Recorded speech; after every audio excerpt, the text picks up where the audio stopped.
I'm going to show you how to use pain to get people to trust you. Now, everyone has a story to tell, but most people aren't comfortable opening up and telling their story to a stranger. Everyone's had a bad breakup, a bad business deal, or whatever else in their life.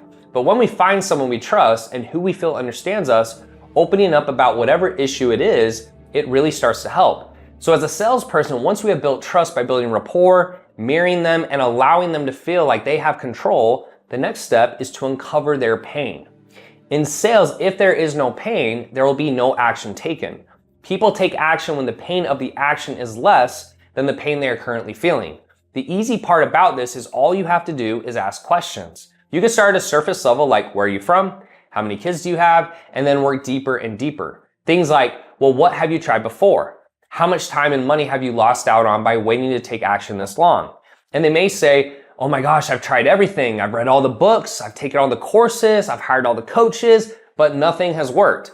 So for example, if I was selling ad services to someone, I'd say, look, you're killing it on organic.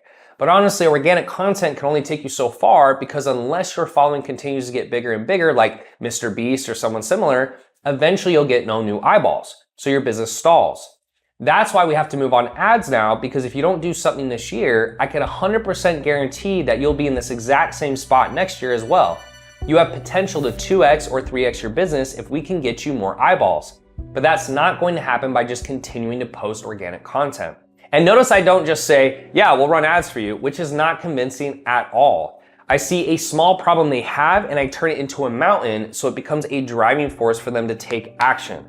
And remember, most people coming to you, they have a problem, but they don't know what the problem is. So it's your job as the salesperson to find these problems and make them huge obstacles that this person has to overcome, and you are the only person who can provide them with a proper solution. But keep in mind, the only way you're gonna know what the solution is for them is by understanding them and asking the proper questions. If you ask the wrong questions, you may not realize what the solution actually is. Now, pain can be a powerful weapon, but not as powerful as doing the opposite of what people expect. For example, in the past when I met my girlfriend, I did the exact opposite thing that most guys would do to her.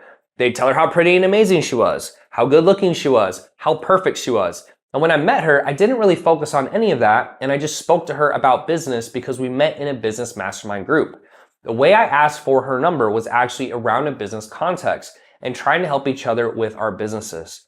And although originally I actually did want to just discuss business with her and I wasn't interested in her quite yet, it was very different from how most guys approached her. And eventually over time, she started to want to hang out and get to know me because I was different from most guys. In sales, we call this the push-pull method. We push people away with our approach before we pull them in. So say for example, John is at the end of the call and he wants to buy and says, hey, I'm ready to sign up. We don't just want to say, great, sign here and throw a pen at his head. He'll be thinking, whoa, I said I was ready, but I'm not that ready. So instead I may say, okay, I'm glad you got to this point. So before I let you sign, John, I just need to make sure you're going to work hard because we don't want people in our program who don't work hard. Then John will start selling himself and say, of course he'll work hard and he'll do whatever it takes. By not coming off desperate and almost pushing away, we actually attract them back in and pull them closer to the sale. This is the same thing you see in dating women, is that men who are not pushy or clingy will get more women than those who act desperate to get their attention.